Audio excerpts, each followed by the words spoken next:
In the year 1900, Chinese peasants rose up against the imperial powers that ruled over them in what became known as the Boxer Rebellion.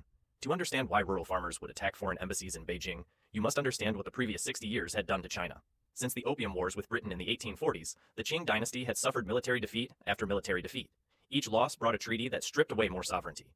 Britain forced China to accept opium imports, destroying the rural economy as addiction spread. France seized control of Vietnam, China's traditional tributary state. Japan, once considered a minor neighbor, defeated China decisively in 1895, taking Taiwan and Korea. But territorial losses were only part of the humiliation.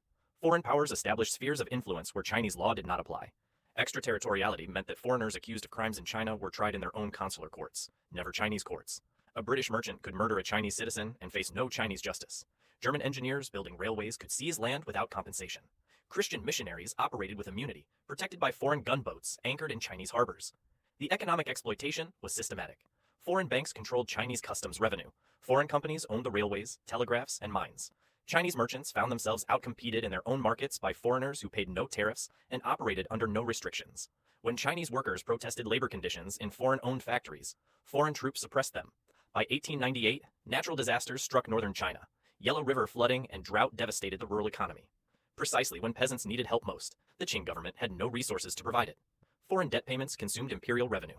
The combination of natural disaster and foreign extraction created rural desperation on a massive scale. The Society of Righteous and Harmonious Fists, called boxers by Westerners because they practiced martial arts, arose in Shandong province among displaced peasants, ruined artisans, and rural poor. These were men whose livelihoods had been destroyed by foreign railways replacing traditional transport, foreign goods undercutting local craftsmen, and foreign control preventing any economic recovery.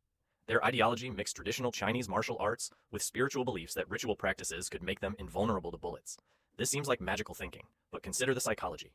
When rational resistance appeared hopeless against enemies with machine guns and artillery, supernatural resistance became the only psychological option. If you cannot defeat the foreigner militarily, you convince yourself you can defeat them spiritually. The boxers directed their rage at two targets: foreign missionaries and Chinese Christians. Missionaries represented foreign cultural invasion. They enjoyed extraterritorial protection, built churches on seized land, and converted Chinese, who then claimed immunity from Chinese law under missionary protection. Chinese Christians were seen as collaborators, people who had abandoned their own culture for foreign protection. By August 1900, over 230 foreigners and tens of thousands of Chinese Christians had been killed. Initially, the Qing government suppressed the boxers as dangerous radicals threatening social order. But in spring 1900, Empress Dowager Cixi reversed course. Why would the government ally with peasant rebels it had previously opposed? Cixi faced a political trap. Foreign powers were demanding more concessions, more territory, more control, and more extraterritoriality. The Qing had demonstrated repeatedly it could not defeat these powers militarily. But if Cixi kept surrendering to foreign demands, she faced internal rebellion anyway. Chinese officials, military officers, and the population were increasingly asking, what is the point of a government that cannot protect its people? The boxers offered something the Qing could not: a mass movement willing to fight foreigners. By spring 1900, boxer forces numbered in the tens of thousands across northern China. Cixi made a calculation. Perhaps she could not control them, but she could redirect them. Let the boxers attack foreign power, and if they succeeded, China gains freedom. If they failed, the Qing could claim they lost control and negotiate afterward. In June 1900, boxers in Beijing besieged the legation quarter where foreign diplomats lived. Foreign diplomats, civilians, and about 3,000 Chinese Christians took refuge in the compound, defended by 409 soldiers from 8 countries. The siege began on June 20th, 1900. On June 11th, the Japanese legation secretary, Sugiyama Akira, was killed by Qing soldiers while traveling through Beijing. Then, on June 20th, the German ambassador Clemens von Kettler was shot and killed by a Qing soldier as he traveled to the Chinese Foreign Ministry to demand better protection. These were not random acts. They were state-sanctioned murders of foreign officials, acts of war. On June 21st, 1900, Empress Dowager Cixi formally declared war on all foreign powers in China. But this was not really a decision. It was recognition that events had moved beyond her control. The boxers were murdering foreigners throughout northern China. Chinese soldiers were killing foreign diplomats. Foreign powers were mobilizing military forces. Cixi could either disavow the boxers and face probable overthrow by her own military and population who supported them, or she could embrace the boxers and declare war, hoping somehow that mass mobilization could succeed where the imperial army had repeatedly failed. She chose war because the alternative of publicly surrendering to foreigners while Chinese rebels fought them would have destroyed her authority completely. It was a choice between probable defeat fighting and certain political death through surrender. Japan, Russia, Britain, France, the United States, Germany, Italy, and Austria-Hungary, powers that competed viciously elsewhere, coordinated instantly against China. This coordination revealed something crucial about the international system in 1900.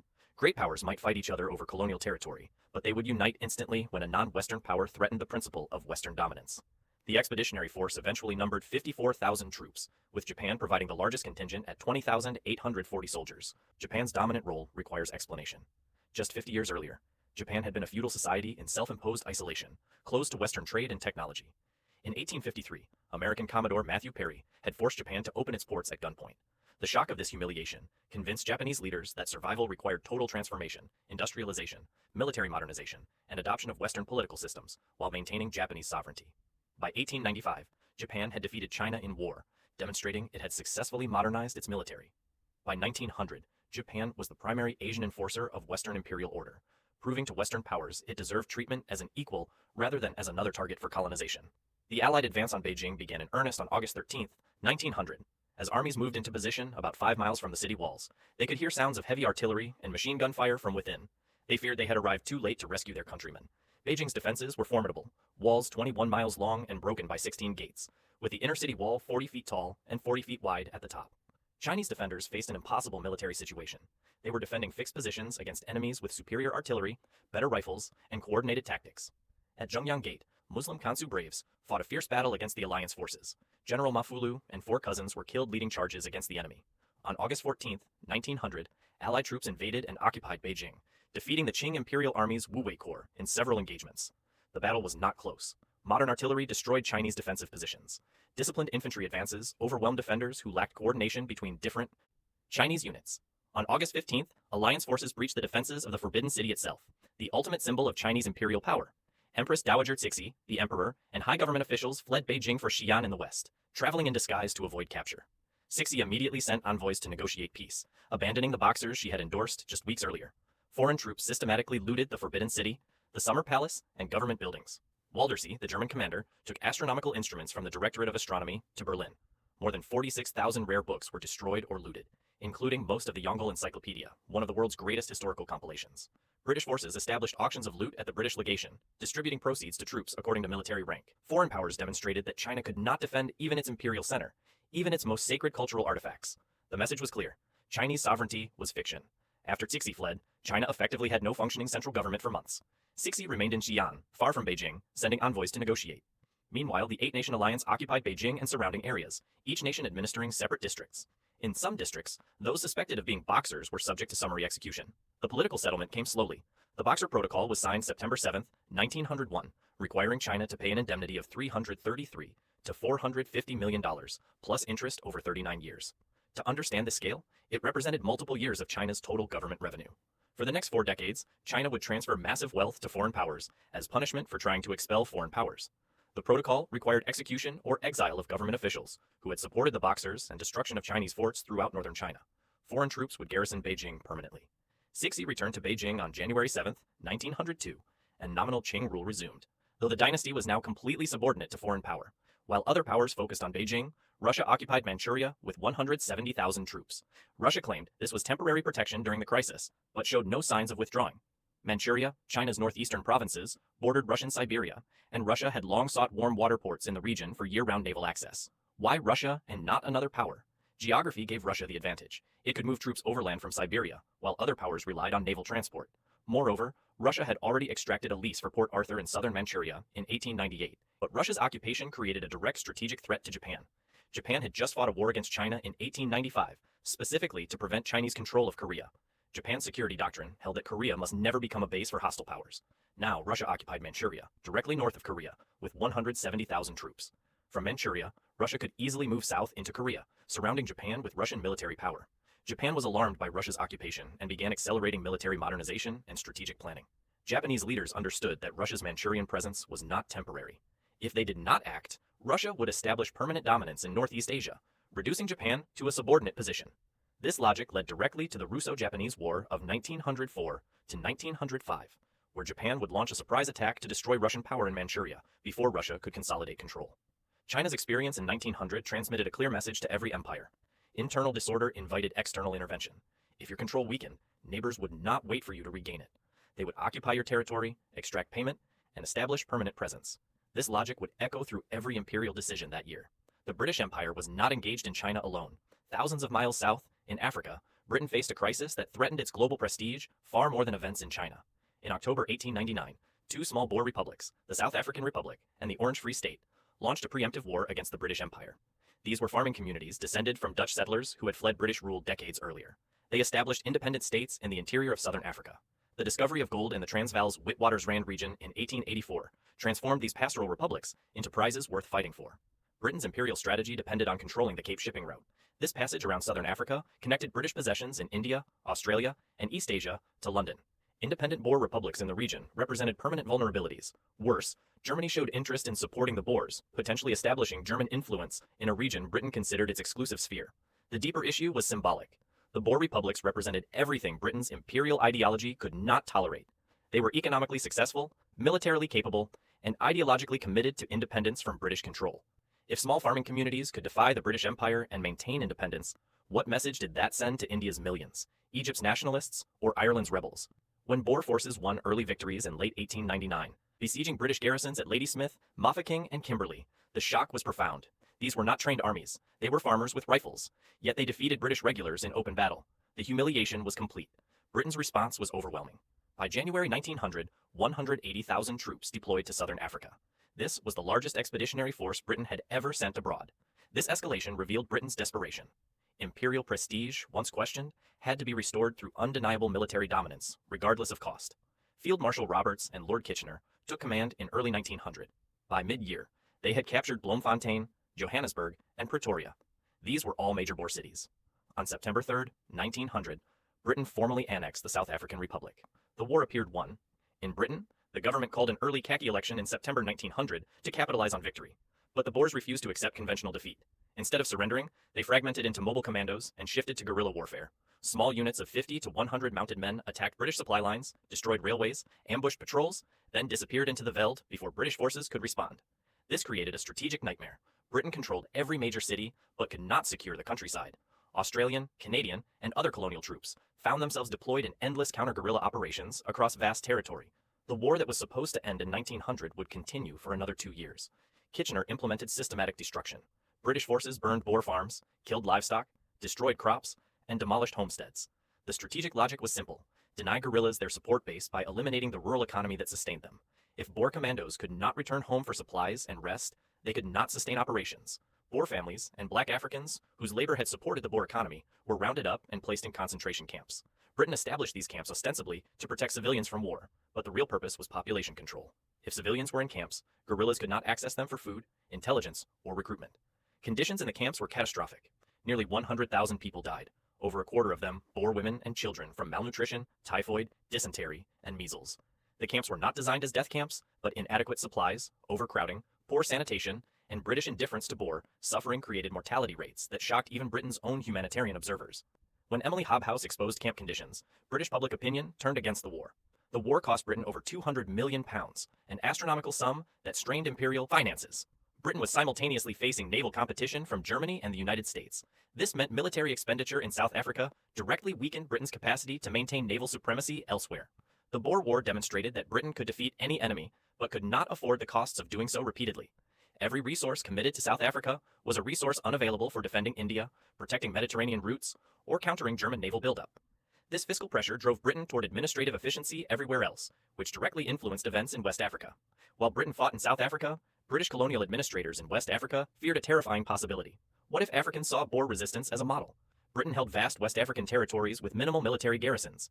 If multiple uprisings occurred while British forces remained committed in South Africa, the empire lacked resources to suppress them simultaneously. The Ashanti Kingdom, located in what is now Ghana in West Africa, had been one of the most powerful states in the region for centuries.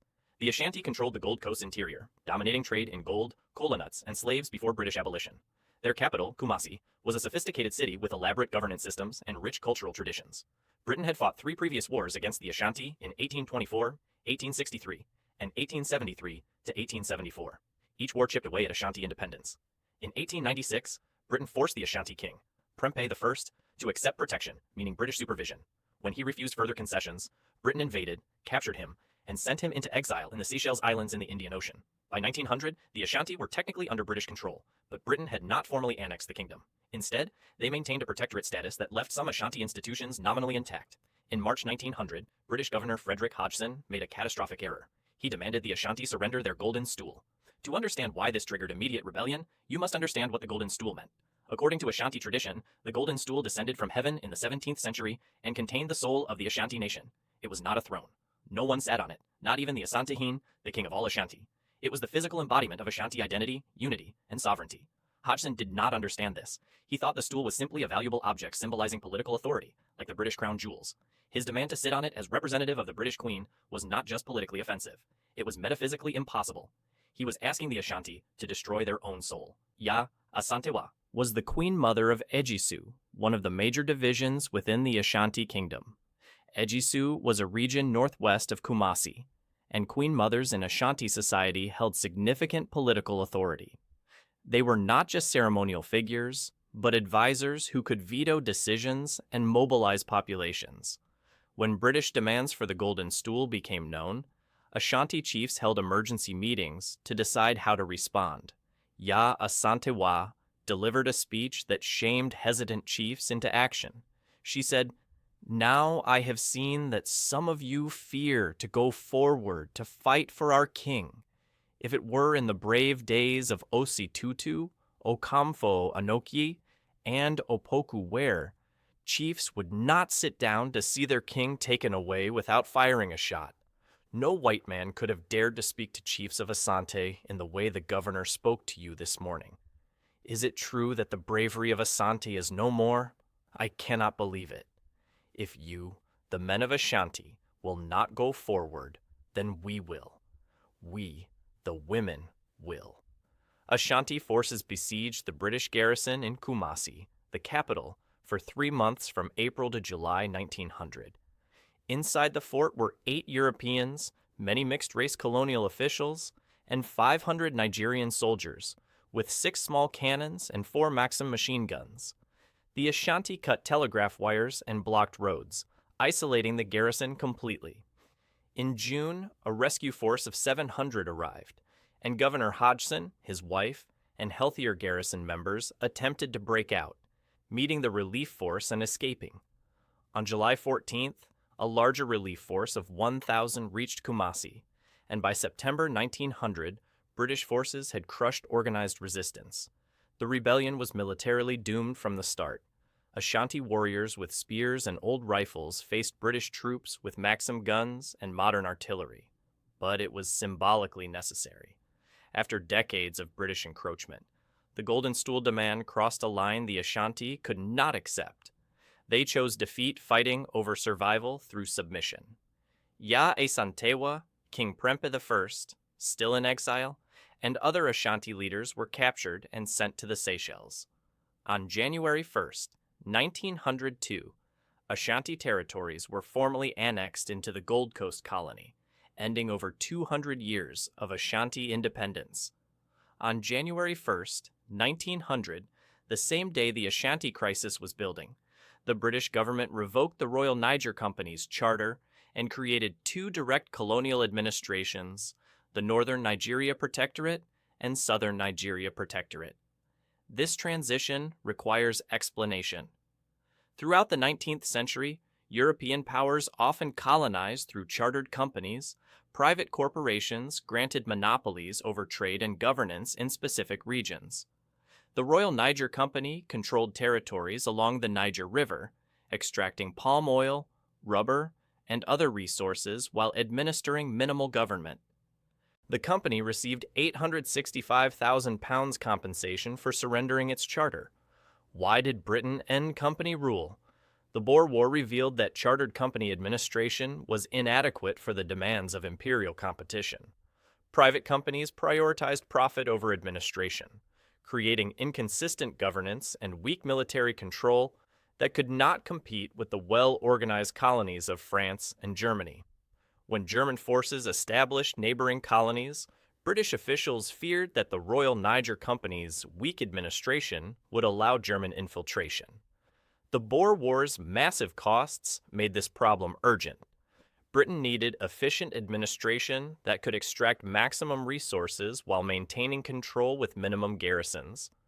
Private companies created neither efficiency nor reliable control. They extracted profits, but left governance weak. Direct government administration meant that a professional colonial service, trained bureaucrats following standardized procedures, would replace corporate managers focused on quarterly returns. Eliminating the commercial middle layer achieved several goals. It consolidated all authority under government control, allowing coordinated military and economic policy. It ensured tax revenues flowed to the imperial treasury rather than company shareholders. It enabled Britain to deploy military force for political objectives rather than only protecting company assets.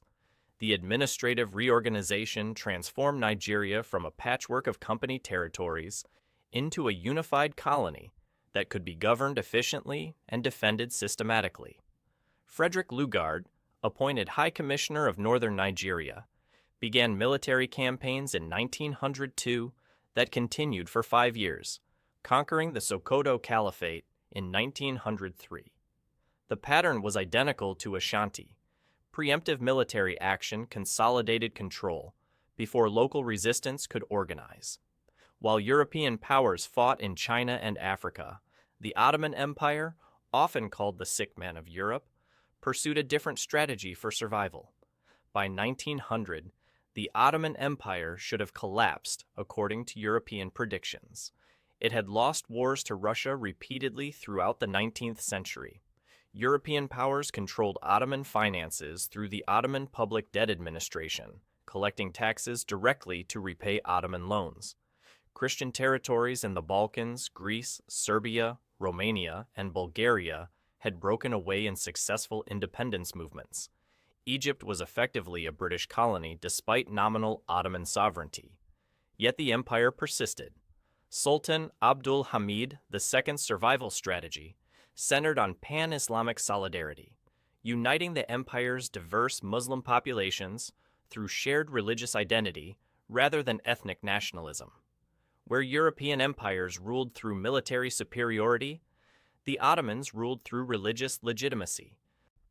Istanbul was not just an imperial capital, it was the seat of the caliphate, the symbolic leader of all Muslims worldwide. On May 2, 1900, Sultan Abdul Hamid II ordered construction of the Hejaz Railway from Damascus to Medina, 1,300 kilometers across desert terrain. The stated purpose was facilitating the Hajj pilgrimage to Mecca. Before the railway, pilgrims from Syria, Anatolia, and beyond faced a 40-day overland journey through harsh desert, vulnerable to Bedouin raids, disease, and dehydration. The railway would reduce this to days, making pilgrimage accessible to millions who previously could not afford the journey. But the unstated purpose was military. The railway enabled rapid troop deployment to suppress Bedouin raids, tribal revolts, and separatist movements throughout Arabia. Ottoman control over Arabia had always been tenuous. Local tribal chiefs maintained practical autonomy, occasionally raiding caravans or challenging Ottoman tax collectors. The railway meant Ottoman troops could reach any point along the route within days rather than weeks, transforming military logistics completely. The railway was also designed to weaken the independence of emirs in Mecca and Medina and strengthen Ottoman authority without appearing to occupy holy cities militarily. Mecca's Sharif, the local ruler, governed with considerable autonomy, sometimes ignoring Ottoman orders. The railway brought Istanbul closer without requiring permanent military garrisons in holy cities that might offend Muslim sensibilities. Abdul Hamid mandated that no foreign investment be accepted. The railway would be financed entirely through donations from Muslims worldwide. This decision was strategic, not financial. The Ottoman Empire desperately needed revenue and could have easily obtained French or German loans. But foreign loans meant foreign control. Creditors would demand repayment mechanisms that gave European banks authority over Ottoman revenues. The project cost approximately 4 million Ottoman liras, 18% of the empire's total annual budget. Sultan Abdul Hamid II personally donated 350,000 Ottoman pounds to launch the campaign, and Egypt's Khedive Abbas, Helmi II, donated building materials. Muslim communities across the world, including India, Indonesia, North Africa, and Central Asia, contributed. Medallions were given to donors, and propaganda efforts promoted the railway as a pan-Islamic achievement. The British opposed the railway, banning donation collections in India and forbidding the wearing of Hejaz railway donation medals. British authorities recognized that Ottoman infrastructure without British financial control threatened British strategic interests. A strong, self-sufficient Ottoman state controlling Arabia complicated British plans for eventual domination of Middle Eastern oil routes and threatened the security of British India's Muslim populations, who might be inspired by Ottoman success. Construction officially began September 1, 1900, coinciding with the 25th anniversary of Sultan Abdul Hamid II's accession to the throne. German and Ottoman engineers led the work, with 5,000 to 7,000 Ottoman soldiers providing labor. The railway would not be completed to Medina until 1908. However, the symbolism of beginning construction in 1900 was powerful. It demonstrated that the Ottoman Empire could undertake massive infrastructure projects without Western loans. It relied on Islamic solidarity rather than European capital. The Hejaz Railway represented the same defensive consolidation as Britain's campaigns in Africa and America's gold standard policy. Every empire in 1900 faced the same problem. They needed to maintain control over existing territories when expansion was impossible. Retreat invited predators. The Ottoman solution was infrastructure as military deterrence. They projected power through connection rather than conquest. They strengthened loyalty through religious identity rather than military occupation. The United States in 1900 faced a problem unprecedented in its history. They needed to finance a global empire while maintaining domestic fiscal conservatism. On March 14, 1900, President William McKinley signed the Gold Standard Act. This act established gold as the sole standard for United States currency and fixed the dollar at 25.8 grains of 90% pure gold. This legislation appears purely economic. It settled the decades-long debate between advocates of gold-backed currency and silver-backed currency. However, its military implications were profound. The Spanish-American War of 1898 had given the United States an empire. This included the Philippines, Puerto Rico, Guam, and effective control over Cuba. However, empires require sustained military presence. Sustained presence requires stable financing. The Gold Standard Act provided stable currency that enabled sustained overseas military spending without inflationary pressure. Creditors, both domestic and international, would accept United States government bonds backed by gold. They knew their value would not fluctuate with political pressures to inflate the currency. This distinguished American imperialism from Spanish imperialism. Spain had financed its empire through silver inflation and borrowing. This eventually destroyed Spanish credit and made Spain dependent on foreign loans. The United States would maintain colonies within a framework of fiscal responsibility. This ensured that imperial administration remained sustainable. The Philippine-American War began in February 1899 and intensified throughout 1900. Filipino leader Emilio Aguinaldo had expected American liberation from Spain. Instead, Americans made clear they intended to rule the Philippines as a colony. After suffering defeats in conventional battles throughout 1899, Aguinaldo ordered a shift to guerrilla warfare in November 1899. On May 5, 1900, Arthur MacArthur replaced Elwell Otis as military governor and commander of United States forces. MacArthur issued a proclamation on June 24, 1900, offering full amnesty to insurgents who surrendered within 90 days. The strategy was simple: separate the population from the insurgents through promises of clemency for those who abandoned resistance. When amnesty failed to break the insurgency, American forces adopted harsher methods. United States troops employed scorched earth tactics, destroyed villages suspected of supporting insurgents, established zones of protection surrounded by free fire zones, and forced civilians into concentration camps called reconcentrados. This was the same strategy Spain had used in Cuba, which Americans had denounced as barbaric just 2 years earlier. The logic of counterinsurgency forced this brutality. When guerrillas blend into civilian populations, only two military options exist: either accept permanent insurgency or destroy the population's ability to support insurgents. The United States chose the latter. By the war's end in 1902, approximately 20,000 Filipino fighters and 4,200 American soldiers had died in combat. However, perhaps 200,000 Filipino civilians died from war-related disease, starvation, and violence. On April 17, 1900, chiefs of the island of Tutuila signed the Treaty of Cession, transferring control to the United States. The United States flag was raised at Pago Pago the same day. This annexation completed America's Pacific infrastructure. Hawaii had been annexed in 1998. The Philippines provided a major base in Southeast Asia. Guam offered a mid-Pacific coaling station. Samoa's position midway between Hawaii and Australia made it essential for controlling trans-Pacific shipping routes and naval communications. The strategic logic was obvious. Pacific dominance required bases for coaling ships, repairing vessels, and storing supplies. Without these bases, the United States Navy could not operate effectively in Asian waters. With them, the United States could project power throughout the Pacific, threatening any rival power's ability to challenge American interests in China, the Philippines, or beyond.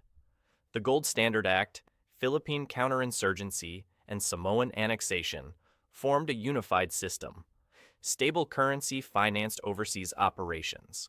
Brutal counterinsurgency demonstrated American willingness to pay any cost to maintain colonies. Strategic bases enabled projection of power throughout the Pacific. By the end of 1900, the United States had become a Pacific empire capable of competing with European powers on equal terms. While empires deployed overwhelming force abroad, European states faced violence at home from a transnational anarchist movement that saw assassination as political strategy. Italy in 1900 was a constitutional monarchy in name, but authoritarian in practice. King Umberto I, who ascended the throne in 1878, supported the Triple Alliance with Germany and Austria-Hungary, and encouraged Italian colonial ventures in Eritrea and Somalia. Domestically, his reign saw increasing social unrest as industrialization created a growing working class facing brutal labor conditions. In May 1898, workers in Milan organized strikes protesting rising food costs throughout Italy. What began as peaceful demonstrations turned violent as frustrations boiled over. General Fiorenzo Bava-Beccaris brought artillery and troops to restore order, and on May 7, 1898, ordered soldiers to fire on unarmed demonstrators. Nearly 100 people were killed, and several hundred wounded. Workers, women, children, anyone in the crowd, when artillery opened fire. King Umberto I responded by honoring General Bava-Beccaris with the Great Cross of the Order of Savoy, one of Italy's highest decorations. This medal revealed how the Italian state viewed its working-class population. Protesters demanding affordable food were not citizens with legitimate grievances. They were internal enemies requiring military suppression. The general who massacred them deserved reward, not punishment. Gaetano Bresci was an Italian immigrant working as a silk weaver in Paterson, New Jersey. He had become involved in anarchist politics, helping found an Italian anarchist newspaper, La Questione Sociale.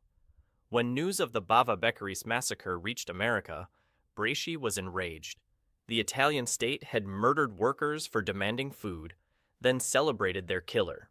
In May 1900, Bresci withdrew his savings, money he had lent to the anarchist newspaper, bought a 5-shot pistol for $7, and purchased a one-way ticket to Europe for $27. He left America without explanation, refusing to tell his comrades why he needed the money. In Italy, Bresci practiced marksmanship. setting wine bottles as targets and shooting them precisely through the neck. On July 29, 1900, King Umberto attended an athletic competition in Monza, a city near Milan. Because of extreme heat, Umberto chose not to wear his protective vest, a decision made against security advice. As the king's carriage departed, Bresci emerged from the crowd and fired 4 shots, striking Umberto in the chest, neck, and thigh. The king died almost immediately. When arrested, Bresci declared, "I did not kill Umberto. I have killed the king. I killed a principal," meaning he had not murdered a man, but executed the symbol of state violence against workers. At trial, Bresci testified that he wanted to avenge the people killed by Bava Bakaris. He made explicit that his assassination was retaliation for the May 1898 massacre. Italian authorities found no evidence of conspiracy. Bresci acted alone, but this made European governments more frightened, not less. If assassinations did not require organizations, coordination, or funding, how could states defend against them? An individual could radicalize through reading, travel across borders undetected, and strike at the highest symbols of state power with nothing more than a revolver and determination. Bresci was sentenced to life imprisonment and found dead in his cell on May 22, 1901, his body hanging from the railing. Officials claimed suicide, but the circumstances were suspicious enough that most believed guards had murdered him. The logic connecting Umberto's assassination to the Boxer Rebellion, Boer War, and colonial violence was direct. States that deployed violence against populations generated reciprocal violence against state symbols. The Bava Bakaris massacre was state terrorism against workers demanding food. Bresci's assassination was individual terrorism against the state that celebrated massacring workers. Both reflected the same breakdown of legitimacy. When governments treated subjects as enemies, subjects reciprocated. European governments responded with systematic repression. Intelligence services increased cooperation across borders. Surveillance of radical movements expanded.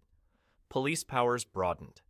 The assassination of Umberto I convinced European elites that anarchism represented a transnational threat requiring coordinated international response. This was the same logic that had unified 8 powers against China's Boxer Rebellion. Every major power in 1900 faced the same fundamental problem: overextension without the capacity to retreat. China's Boxer Rebellion demonstrated that internal disorder invited external invasion. 8 foreign powers unified instantly to crush a peasant uprising. Britain's Boer War proved that conventional military superiority no longer guaranteed quick victory against determined guerrilla resistance. The Ottoman Railway showed that survival required infrastructure connecting disparate territories through religious solidarity rather than military force. America's gold standard policy revealed that empire required fiscal stability, not just military projection. The response was uniform across continents: tighten control through overwhelming force and administrative efficiency. Britain deployed 180,000 troops to defeat farmers in South Africa while simultaneously crushing Ashanti resistance in West Africa and reorganizing Nigerian administration. The Ottomans financed a 1,300-kilometer railway through religious donations to project power without European loans. The United States anchored its currency to gold to sustain colonial counterinsurgency in the 86 Ajuas Philippines while completing its Pacific-based network through Samoan annexation. This defensive consolidation created the conditions for future catastrophe. Each empire demonstrated it would deploy unlimited violence to maintain control. British concentration camps killed 100,000 civilians. American counterinsurgency killed 200,000 Filipinos. The 8-nation alliance systematically looted Beijing and imposed a 39-year indemnity on China. Each empire proved it could not afford the costs of repeated interventions.